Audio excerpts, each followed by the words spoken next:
హెచ్ఆర్పిడబ్ల్యూఏఓ media ప్రేక్షకులకు human rights protection and welfare awareness organisation తరపున హృదయపూర్వక నమస్కారాలు తెలియపరుస్తూ ఈరోజు మనము కొన్ని దేశాల వ్యాప్తంగా కొన్ని అంశాలను మనము పరిశీలిద్దాము.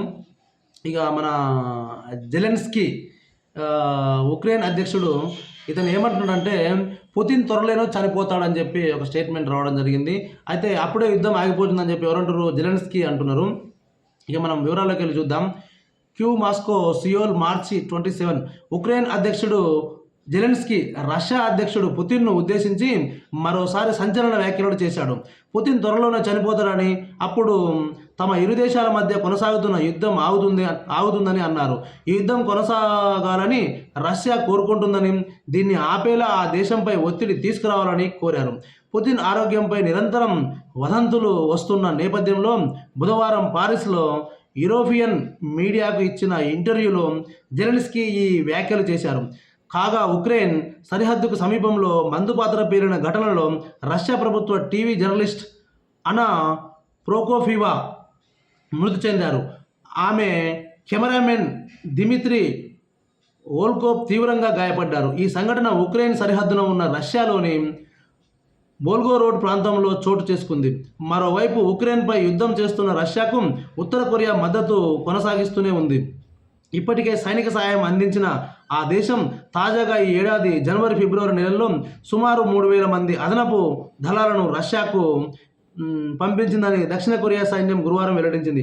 అలాగే మరిన్ని క్షిపణులు, ఆర్టిలరీ గన్లు, మందుగుండు సామాగ్రి కూడా పంపుతుందని, యుద్ధ పరిస్థితిని బట్టి ఆయుధ సరఫరా మరింత పెంచవచ్చని దక్షిణ Korea joint chiefs of staff తెలిపారు.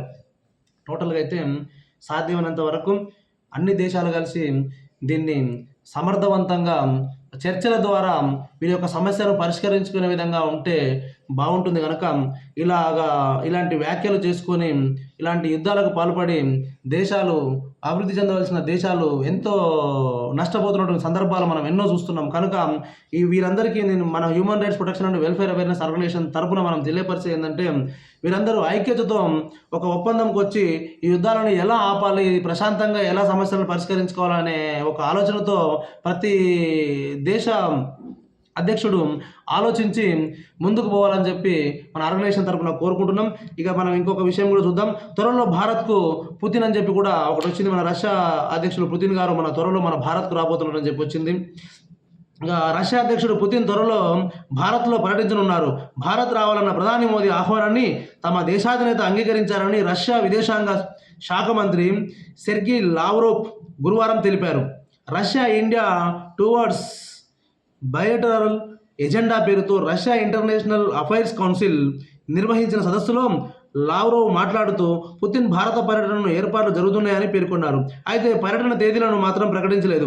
భారత ప్రధానిగా మూడోసారి బాధ్యతలు చేపట్టిన తర్వాత మోదీ తొలిసారి రష్యాలోనే పర్యటించారని లావ్రోవ్ గుర్తు చేశారు. ఈ సందర్భంగా మోదీ పుతిన్ను భారత్కు ఆహ్వానించారని తెలిపారు.